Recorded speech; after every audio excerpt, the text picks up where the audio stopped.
Today marks the early access release of Battlerite Royale, and personally, we are very hyped for it.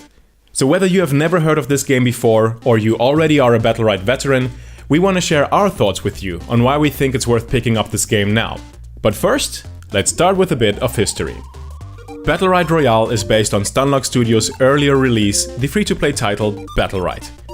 It is a competitive, team-based arena brawler, in which you fight for the win in teams of 2s or 3s. And we at Podcast Heroes have been playing this game extensively for close to 2 years now, because we love the fact that Battlerite puts a large emphasis on skill, because every ability is an aimed shot that you have to land. And now, Stunlock Studios have taken this game as foundation for their take on the Battle Royale genre. They have ported over the rosters of heroes and skills from the original Battlerite, but they rebalanced them for this 30-player free-for-all.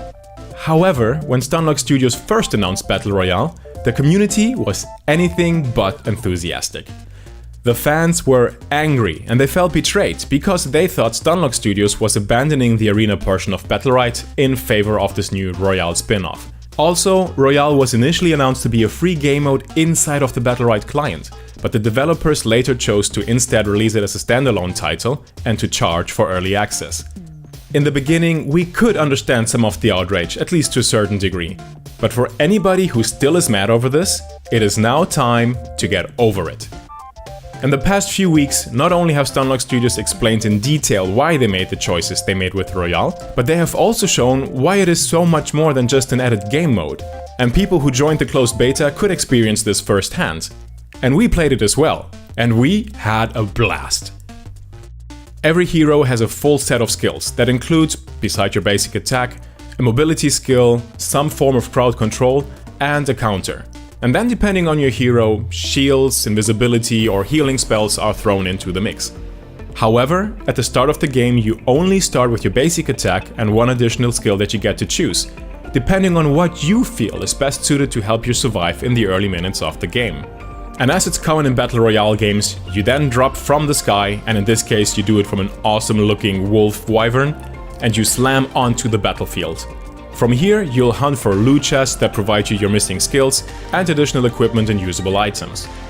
It's also important to note that skills and equipment come in different levels, so you'll always be on the lookout to maximize your gear. And then, inevitably, you will run into other players and you'll have to fight for survival. And these fights can be exhilarating, ranging from intense 1v1 duels to just flat-out chaos of multiple players shooting and casting spells in all directions, in hopes of reducing the population and to somehow make it out alive themselves. And while stronger levels of skills and equipment do give you an edge in fights, it still is possible to outplay a better equipped opponent by simply having the better aim or better command over your skills and cooldowns. Because after all, Royale still has its roots in a very skill-based arena version, and I have to say that translating Battlerite into the Royale genre works surprisingly well.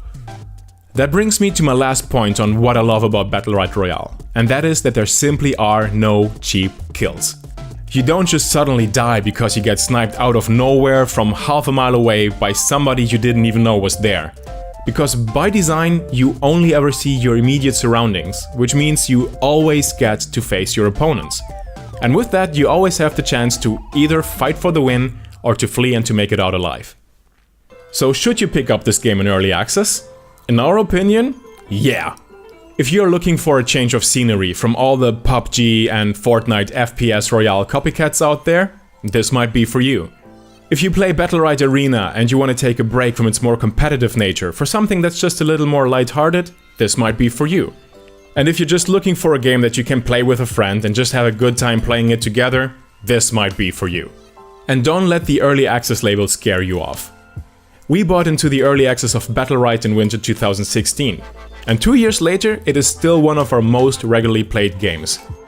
We consider the initial €20 we paid to have well been worth the hours and months of fun that we got out of them. And now we already had tons of fun with Battlerite Royale in its closed beta. And considering it is just releasing into early access, the game is already in a great shape and it will only get more polished over time with more heroes being introduced, more items getting added and mechanics being fine-tuned.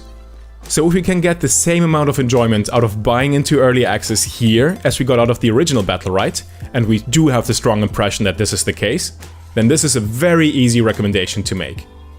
We hope that you'll join us and that maybe someday you'll get to own us on the battlefield.